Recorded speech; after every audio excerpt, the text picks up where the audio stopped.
I remember I didn't kind of take any money for about 3 or 4 months. The first 5 years didn't take more than like 10 days holiday a year. First year was 75,000. Now you're estimating with your year end just coming up at around £130 million. One of my good attributes is I do deal with pressure very well, but even that was difficult.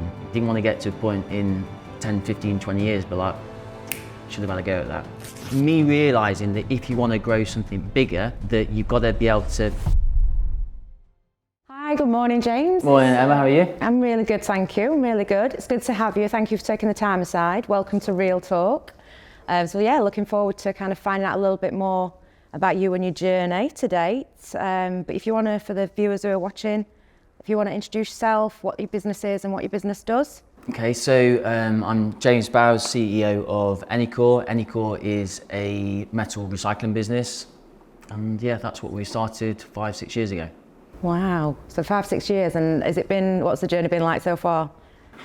Yeah, it's been a challenge. It's been something which we very much enjoyed, but it's been a hard-fought journey for sure. Yeah.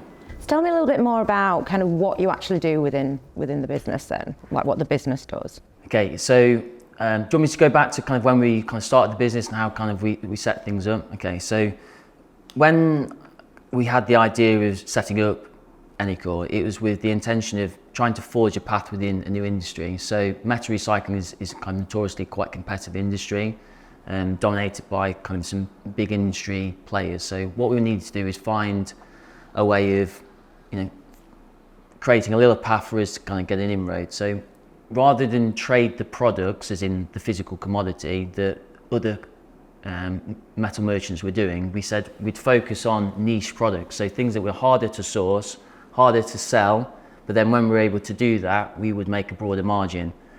The benefit of doing that is that they were kind of a lower cost price as well, so from a cash flow perspective, it kept everything manageable.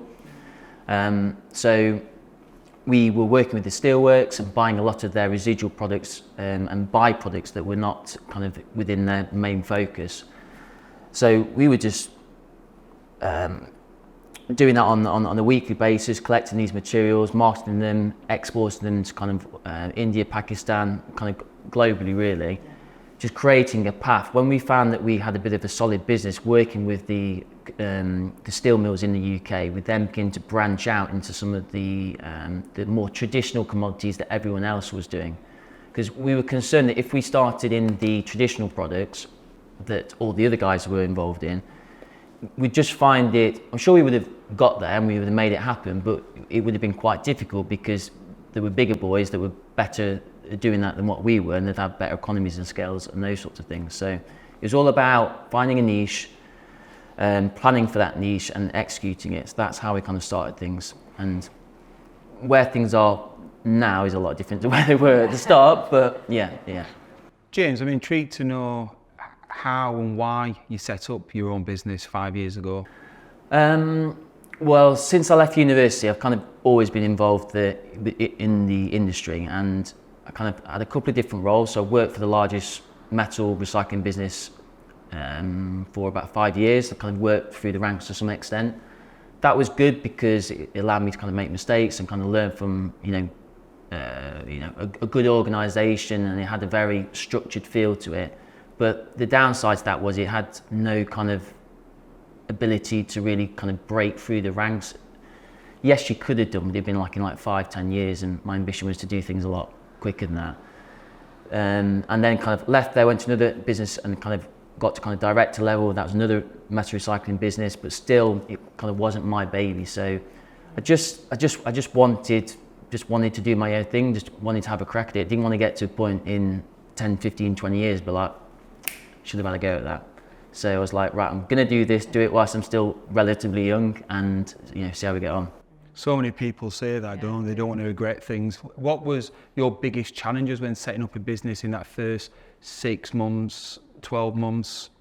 I think, there was plenty, but I think any challenges that we had, we mitigated a lot of that by really planning. So, one bit of advice to people that wanting to go down the same journeys, you got to plan.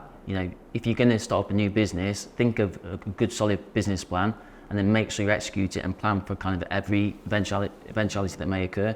And that's what I'm pretty good at, and that's what we managed to do. But to answer the question more directly, we had, you know, you could have problems where people don't know you in the industry. So the industry, the recycling sector, is a little bit cautious about new people coming into the industry. You know, are you a genuine outfit? So you're just kind of making sure that people know that you're a trusted entity to deal with. There may be the arguments of why should we deal with someone that's a little minnow when we can deal with the big boys, and we know that we've got reliability of service and we're going to get paid and all those sorts of things. How did you manage that, James? Just get out, get in front of people, smile, convince them. So did you do a lot of that yourself? Yeah. So, you know, when we started, it was just me and another guy, and who we started the business with at that point in time. I've kind of brought that guy out since. He's a great asset to the company. But we had a small team of, I think, 3 or 4 at the time. So the team now is a little bit different, yeah. And within that first 12 months, was there any seeds of doubt whether you're going to make it? Yeah, definitely, yeah. I remember I didn't kind of take any money for about 3 or 4 months. I was thinking, James, if you made the right decision, right decision here. So of course, yeah, there's times you doubt things, but you've got a family at home as well, haven't you? So it's kind of like you think of those, like, got a mortgage to pay, I've got a mouth to feed. Yeah, all these sorts of things, you've got bills to pay. So I knew when we were going back to what I was saying about the planning sort of thing, I knew that we'd have dry spells. You know, you're not always just going to go and get success. So it was, you know, had a little bit of money in reserve so that we could kind of get through those dry spells. And did you see the plan that you set before you set up the business, and I'm sure that you'll be looking at it in intervals, kind of married up to what was actually happening within the business? Or was there times where you had to adapt? I think it did, yeah, actually, yeah. So the plan was executed reasonably well. Fantastic. Yeah, pretty much. Give it take. Yeah, you're going to get different things what you've not have planned for, what are going to come up as well. But So I'm intrigued. We spoke just off camera a minute ago about the growth within the business. So this business has been running now 5 years. Yeah. And the first year was 75,000 Turnover, turnover, and I believe now you're estimating with your year end just coming up at around 130 million pounds. Yeah. Talk to me about the challenges, the successes, and how have you achieved that? I mean, obviously I'm leading the company, but we've just got a fantastic team around us. I think one thing that I've really realised in the last kind of 18 months is you need to have a good team around you. I know that sounds a bit of a silly thing to say, but I've always led from the front, so I've always kind of gone and done the transaction, done things myself, but there's only so many hours in the day. So I reference this story to a lot of people, but when I first started the business, I'd sit at my desk and I'd have my deal folders and I'd be doing this transaction, that transaction, that transaction. These days I don't do any of that. But I get a lot of enjoyment from seeing a lot of the other people that are in my business that they're doing that, and you know, they're now thriving and developing within the business. So my role has changed quite a lot in the last 12, 18 months because I've kind of tried to invest kind of more time into other people, give them more scope to progress and develop as individuals. We've built the team as that turnover has increased. So year on year, the turnover has doubled. And we've got plans in place because we've now brought private equity on board that we're going to increase that from like 150 up to, I know it sounds like a crazy number, up to like say 400 or 500 million. That is the target. Wow. And I know it sounds mental, but we'll have a good go. And you say that's a crazy number. When you say those figures, how does that make you feel? I'm not one for kind of sitting and patting myself on the back. Okay. Really. Just like you know, we had an acquisition which we went through last year, and that was a kind of 12-month process, and that was hard for. It nearly fell over more times than I can remember. And I remember the day it went through. I was just like, all right, fine, just kind of. It's just another day, just crack on. So if we can get up to those levels, yeah, there's a certain amount of pride if you get there, but we're not there yet. So it's just a case of planning, doing all the homework, and see how it goes. If it's not that big acquisition and it's something else, then brilliant. You know, we'll see how we go. I'm intrigued to know what a typical day looks like for. Are you the managing director? Yeah, CEO, manager. So yeah. I'm intrigued to know what a typical day looks like for a managing director turning over that type of numbers? What time you get up, your type of routines, everything like that? Yeah. We'll have some porridge and a nice coffee. No, I mean, look, I'm just the same as any other guy. You know, it's all about. I like to get into the office, you know, early. You know, but in the office for 8ish. You know, I don't these days work any crazy hours. Like I said before, it's all about managing the people that we've got within the business, making sure they've got clear jurisdiction in terms of what they are doing and giving them the free scope. But I like to get stuck in. I like to pass on duties to other people and give them free scope, but you know, I'll be on top of them to make sure that they're on those sorts of things. So it's more, my time is more spent these days managing the people that sit underneath me and making sure that they're working towards the same strategic goal as what I want. Okay, fantastic. And when you talked about, you mentioned you used to work crazy hours. Yeah. How did you manage that from a stress point of view? And have you got anything for us as listeners in terms of tips or strategies in terms of how you can manage that stress?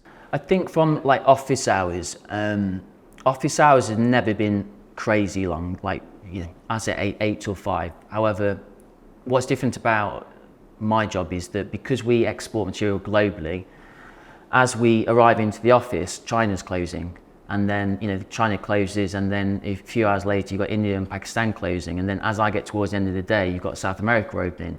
So what you'd find is that your phone's always active. So that's quite hard because, you know, you've got your other half at home, and, you know, you've got your things on, and you get your South American client ringing you up and talking about a trade that they want to do, and she's giving you the eyeball across the table, put your phone down, those sorts of things.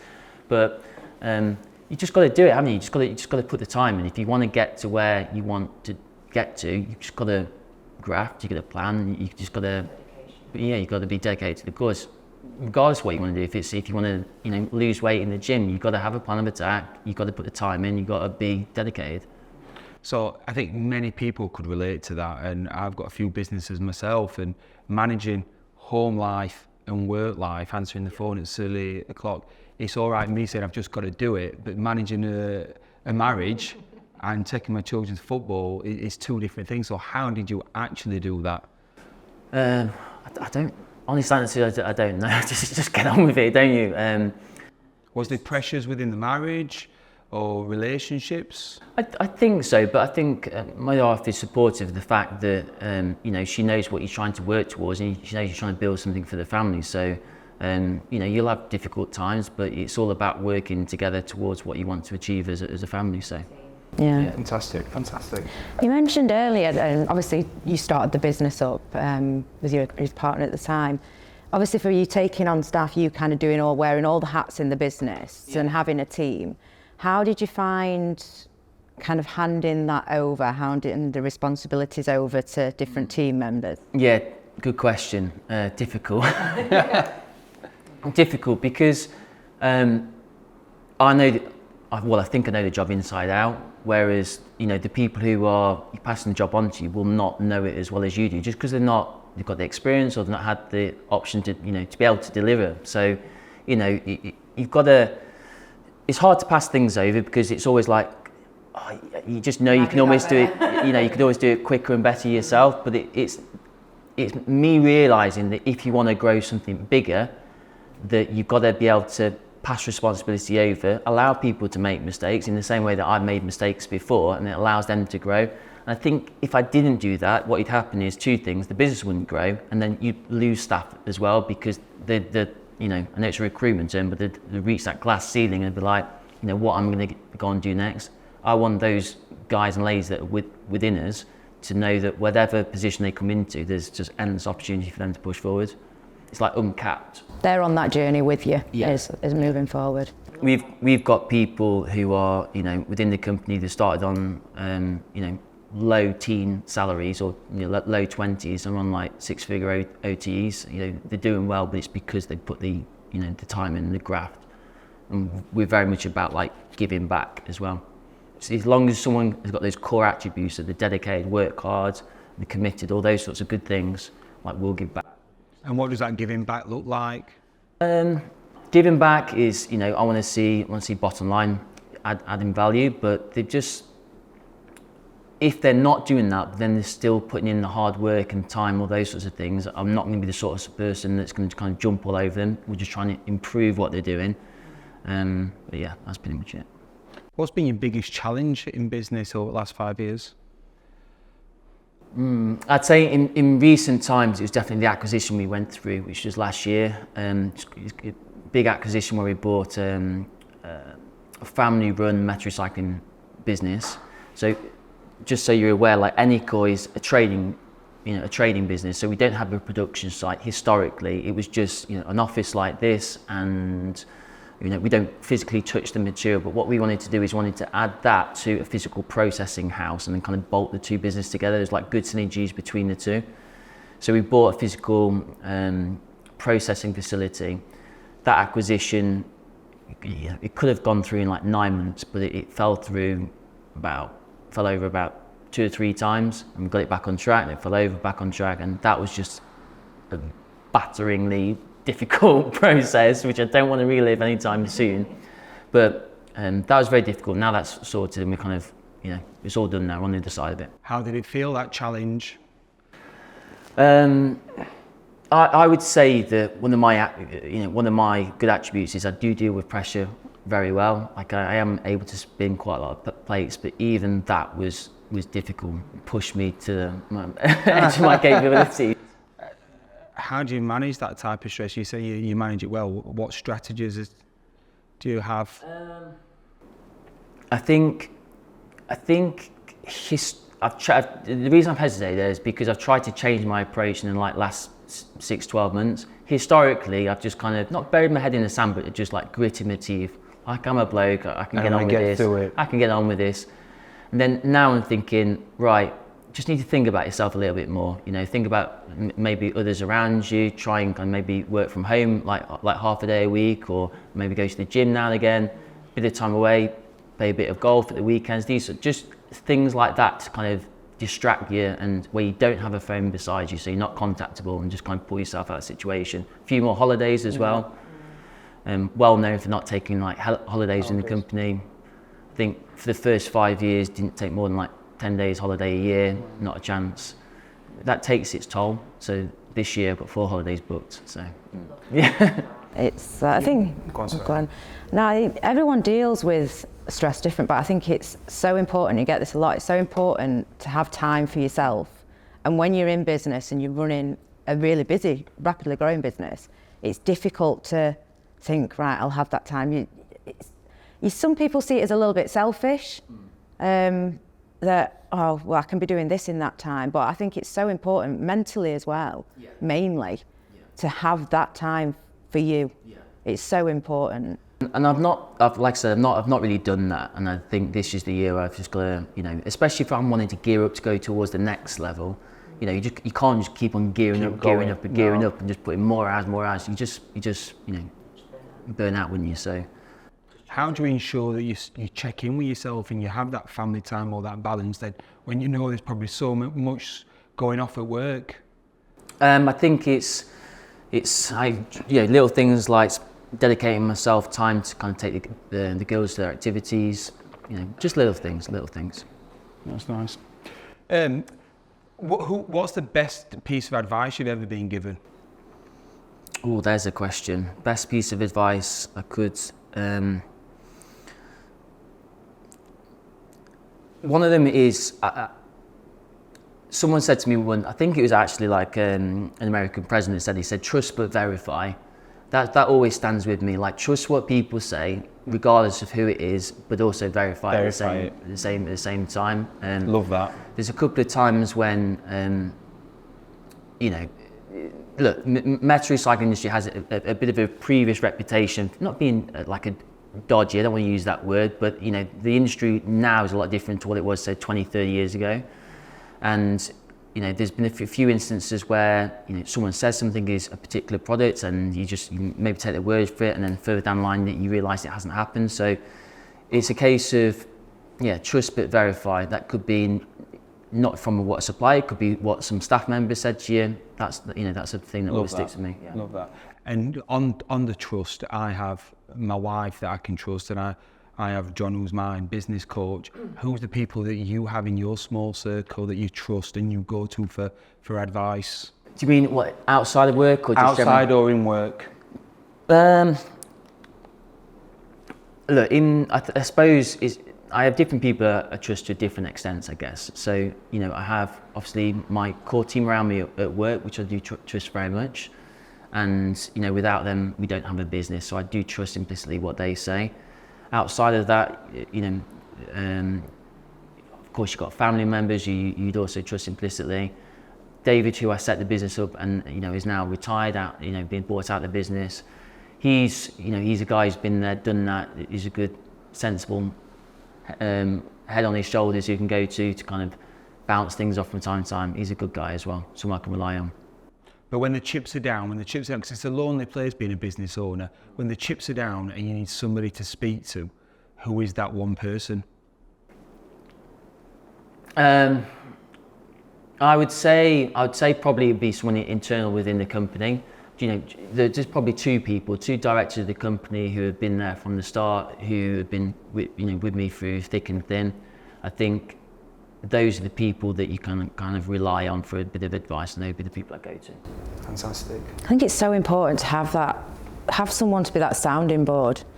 And I think I've said this previously as well, but when you say things out loud, I think it gives you a lot more clarity. So when you're in your head and you've got these questions and decisions to make, and what you think is best moving forward, you can get lost in your thoughts.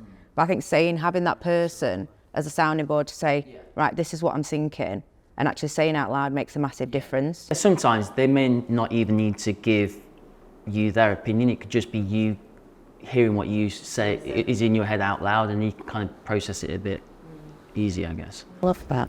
You mentioned earlier about obviously with the reputation of the industry, and being able to trust people. Is that something that when you started up, you wanted to do differently, to known to be able to be trusted and to change that in the industry? I think I wouldn't say we've made a huge conscious effort ourselves. I just think the industry in general is moving in that way. You know, the recycling industry is really important. I mean, if you look at what the country is made up of in terms of the infrastructure, whether it's like a railway station, whether it's cars, whether it's bridges, you know, it's predominantly all made out of steel. So to make new steel, you need to have raw materials that you melt to make that new steel. So steel, you know, you've seen what's happening in the news with kind of Port Talbot and Scunthorpe in terms of the steelworks that they're moving over to kind of renewable energy. With the electric arc furnaces, this industry there's a big focus on that. So there has had to been a bit of a clean up of how the industry is, is perceived. Historically, going back into the old days, there was a lot of cash that was moving around. Then there was a cash ban that I think came around after year 2000. That made a huge difference to kind of clean things up. So I think that the industry is moving in that direction, and it's on a different footing now. I love it. So we've obviously gone through the journey to date, and this last year has been a massive year for you. Really interested to know, like, what is that next step for you? What can we look out for Enicor? I would say that we're looking at doing two things. One thing is growing organically. So we're doing that at the moment. We've just won quite a big contract with British Steel, which sees us exporting very substantial tonnages every month out through the port of Immingham. So we've taken on the port of Immingham, which is a big commitment in itself. We did our first vessel from there last week. So every time a vessel goes out, it's like a $10 million invoice. So that one went out last week. We've got another one that's going out mid-March, and we'll try and get another couple in before year end. So the big substantial invoices, that's just kind of grown organically. Then we've got the growth via acquisition as well. Because we've brought private equity into the business, the private equity partners and myself as director and shareholder as well, we're looking to grow via further acquisitions. So there's lots of businesses that want to sell, but it's making sure that you buy the right business. You don't just want to pick up a bad dog. You've got to make sure you do your due diligence, and you get the right business that suits the business. You don't want, say, a business which is in, say, Lincolnshire, which is where we've got one now, and then one up in Scotland. We don't want a scattergun approach, we want like a centralised hub. So there's some smaller businesses that we're looking at, which would be good bolt-ons to that, but there's some big juicy ones, and those big juicy ones could be like, transformational. Game changers. Yeah, like next level. One, you just mentioned then about looking for a good business. Obviously, you don't want to. You don't want to get a bad dog. What do you look for? And obviously, you touched on locations, but what else do you look for so it's a good fit and it's aligned with how you run yours? I think, the company accounts tell a lot, don't they? So you want to make sure that the company is quite stable in terms of, say, if the company's produced £5 million worth of profit, that the year before they didn't do 1 million, the year before that they did 500,000. It's nice to see that the profitability remains relatively stable. So you would like to look for a stable business which has got a good supply base, good reputation, just the sorts of things that any other, the good qualities that any business should have, really. So if we can find businesses that are in a good geographical area, which bolt onto what we're doing, good stable business, who's up for sale, we'll have a crack at it. Love that. James, I'd like to talk about you a little bit here. Why are you doing this? Why are you doing this? Why am I doing this? I just think we've got an opportunity to do something great. I just feel that, I suppose when we started the business, I didn't think we'd end up where we are today, but I feel that we've got an opportunity to go to the next level. I think there's an opportunity within the marketplace as well. I think there's a gap in the market for a new player right at the highest level, and that's what we're trying to do. So yeah, if that gap wasn't there, could we push it? Maybe, but I just think there's a gap. We've got the team, we've got the private equity partners behind us, we've got a good solid business which is on the right trajectory, we've got that organic growth that we mentioned about earlier. It's profitable. I just think we can do it. And where do you see yourself personally and with your family in the next 3 years, not work-wise, personally? Just don't do no different, really. Just stick with the day-to-day, just keep yourself grounded. A few more holidays, like I mentioned earlier. Nice. Maybe a few more rounds of golf now and again. But other than that, it's just, take each day as it comes, just keep on grinding. Fantastic. And still being involved in the day-to-day of the business, yeah. Love that. So we have 2 questions that we ask when we come to the end. So question one, there's nothing to worry about. Question 1, what are the 3 qualities or behaviours that you think have served you well in these 5 years? 3 behaviours. I think it's going to be nothing too exciting. I just think it's, hardworking. I think hardworking, very resilient. If you're setting up a new business, there's going to be times where you asked earlier, there are times where you kind of question yourself, and things. There's going to be maybe a drought on payments coming in. You've got to be resilient. You're at the coal face a lot of the time, and I just think you've got to have like a real positive attitude to kind of get through the tough times. See the reason why you jumped into this in the first place, and I think if you have some of those good core qualities, do all your planning, don't think you go too far. Fantastic. And the last one is, what advice would you give to yourself 5 years ago? God, some really difficult questions. Not preemptive. I told you these questions. I would say that when you're setting a business up, you've got to. You don't have to create a big global PLC. I'm not saying that we're there, because we're not. But if you want to create a small little kind of boutique place, you don't need a big team around you. And that's fine, just to kind of be like a one-man band. And that can be enough for a lot of people. My vision was to create something bigger than that, and this is the route that I'm on. And the only thing that I probably have not really done is, like I mentioned earlier, I've not understood the value of how important it is to have a good solid team around you. Like now, when I look across the office, across the finance function that we've got, across the commercial team, we've just got bloody good, strong, solid team. I can sit back, not that I do, but I can sit back and say, this team here can go and boss this.